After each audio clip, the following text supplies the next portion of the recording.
I decided I was going to be producing more videos about how people can get themselves out of a rut and by taking personal responsibility and accountability for their lives. And I'll be releasing those videos shortly. And when I do, I'm going to be hypercritical about the things that people do wrong and how people do not take personal accountability for their lives. Now, I believe that if we're going to criticize, we should also offer solutions at the same time. And I believe that by offering solutions, that earns us the right to be even more critical. Because it's not enough to point out a problem if you don't offer a solution or have a solution yourself. So I decided I'd make a short video about something that I did quite some time ago when it was much more difficult than it is now. And I haven't done it recently, but the opportunity is still there. It's there for everyone. And I'm going to talk about it. I've actually produced an information product about this subject, but I'm going to give you this information for free. I'm not going to give you every little nuance and every little detail the way I would if this was an info product that I was selling. But I'm going to give you enough information that if you are serious, you will do your due diligence, find out more about it, and if you choose to do this, you're going to know that this is yet another opportunity that is available to you. And by the way, there are a myriad of opportunities that anyone can avail themselves of if they choose to. Knowledge is power, but only if you apply that knowledge. So I would say to anyone, above all, regardless of what you do, seek knowledge and empowerment through knowledge. What I'm going to talk about is something that has been going on for quite some time. In every state in the United States of America, there is what is called an unclaimed property division. Unclaimed property division. What that means is that is a governmental office. It is a state-ran office that every state has where property that is unclaimed is turned over to the unclaimed property division. It is up to the unclaimed property division of every state to hold on to that property and to disperse it to its rightful owners. There are many avenues by which property becomes unclaimed and has to be turned over to the unclaimed property division of a state. For example, if you have a bank account, maybe there's not a lot of money in it and you forgot about it because you moved or relocated, and you don't close out that bank account. The bank does not keep that money. They will hold on to it for a certain amount of time, and eventually they would close that account and they would turn the money plus the interest that is earned over to the unclaimed property division. If you have a tax refund from a state, that is eventually turned over to the unclaimed property division if they send you a check and that check is never cashed, or if they don't know where to send it to. And it's the same with any type of funds that whatsoever. It doesn't matter what it is. It could be an insurance premium, an insurance claim. It could be a rebate. Let's say you had a deposit with the utility company. It might be $300 or $400, and if they try to return it to you, the check is never cashed or it comes back address the unknown or something like that because they could not find you. They will not keep that money. They will eventually turn it over to the state's unclaimed property division. And sometimes the unclaimed property is quite a large amount of money. It can be 10, 20, 30, 50, even 100, $200,000. It could be millions for that matter. It doesn't matter what it is. If money is owed to you, any legitimate business is required to turn that money over to the state unclaimed property division. The state unclaimed property division will earn interest on that money, but it is their job to try to locate the rightful owners of those funds. And I'm going to show you how you can get involved and take advantage of the opportunity that is there. And that takes us here. And you could find it by just going straight to unclaimed.org. Unclaimed.org. So let's take a look at this site. The foremost authority on unclaimed property. Start your free search for money that might be due to you. Go directly to the Government Unclaimed Property Program by clicking on a state, territory, or province from the map or drop box below. You should search in every state where you have lived. Now, this resource is there so that you can find unclaimed money that belongs to you. And it's a good idea for every person watching this video to do this. Any state that you've ever lived in, just click on it. Let's say that you have lived in this state, Colorado. Search property and claim status. You simply click on it. Personal search for unclaimed property. Let's say you are a person. You would put in your last name. Let's say it's Doe. First name, John. Middle name, K. city you lived in, and then the zip code. Put in the capture code, and then you click submit. Now, again, these resources are there so that you can find unclaimed money that belongs to you. First, I'm going to show you this, and then I'm going to show you the opportunity. And then just to show you how viable this opportunity is, we're going to go to the state of California. The reason I choose California is for several reasons. One is because I'm going to show you something. Unclaimed property. We go straight to where it says search for unclaimed property. But first of all, let's look at this. Total unclaimed properties returned to owners by state controllers and businesses from 1997 to 1998 through fiscal year 2011-2012. Okay.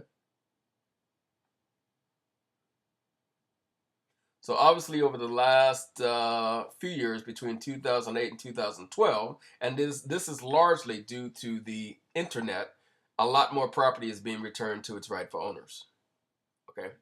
Now, back when I did this as a business, I did not have the resources that we have now. It was not nearly as easy as it was. Everything was done manually. Okay.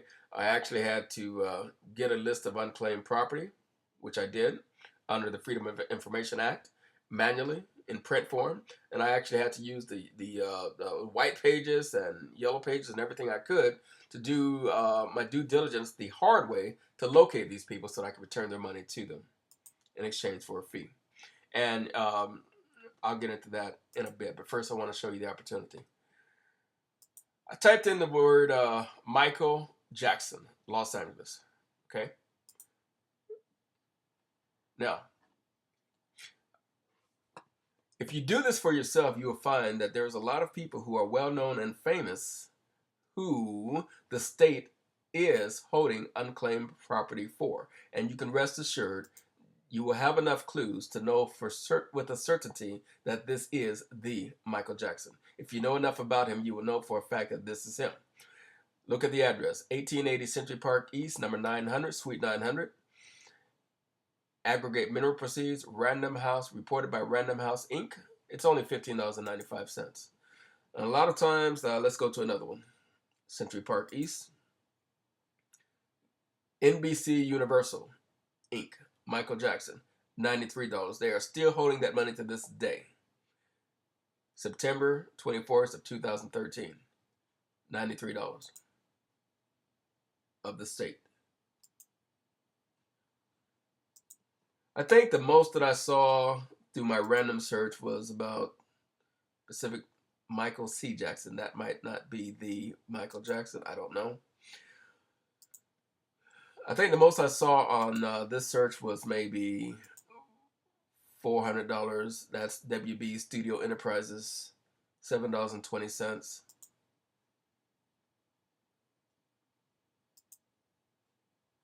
$52. Now these amounts are nothing to get excited about, but when you find an amount that you feel is viable, here's $382, fire insurance exchange, Michael Jackson. $382. Altogether, if you were to total up the money that belongs to Michael Jackson, let's say it adds up to $1,000 total.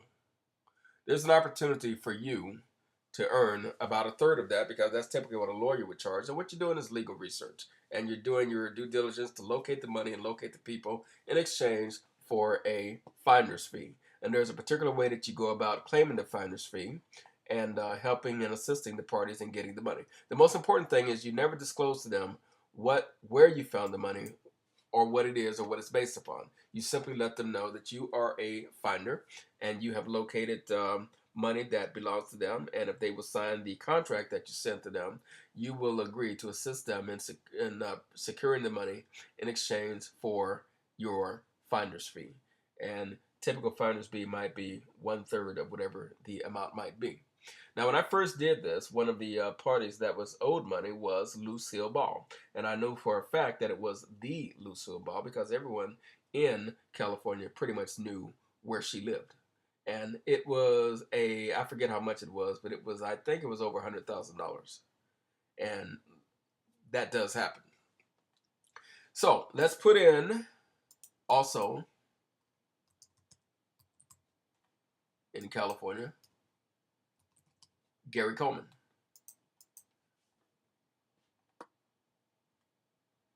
Care of the Artist Group.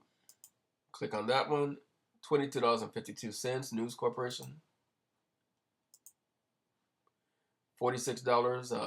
GEP, ATL, LLC, DBA Entertainment Partners.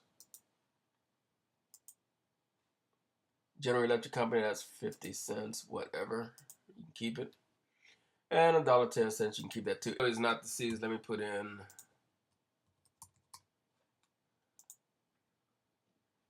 Bobby Brown. Sony Pictures Entertainment. See, when you see that it is a, I'm not even sure what Bobby Brown's middle name is. That would give you a clue as to whether or not it's the Bobby Brown or not. But if his middle initial is a B, and the fact that it's Sony Pictures Entertainment Inc., it would probably be a clue as to the idea that perhaps this is the Bobby Brown. And the reason I am using celebrities is because they're very, very easy to find. And even though this is a nominal amount of money, it's an insignificant, irrelevant amount of money, it does belong to them. And you are certainly entitled to a fee if you help them to get it back.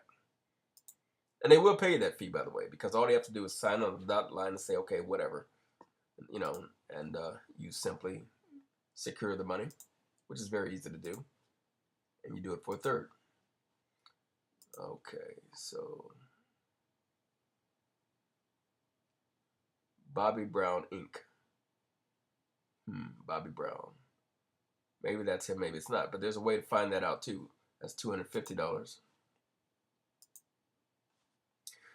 Universal City Studios, that's $9.98. You see that all of these, every single one of these is somehow related to the entertainment business. So that gives me a clue, and it gives me reason to believe that this is in fact the Bobby Brown. But there's ways to find out for sure because you actually have to.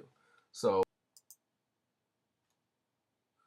it's less than 500, but you have the opportunity to earn it. You know, maybe $175 to assisting with this particular, by helping Bobby Brown to get this unclaimed property.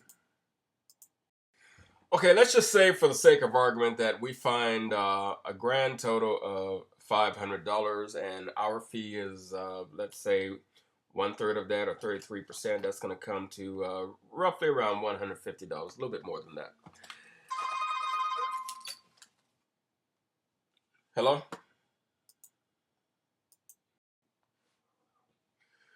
Now,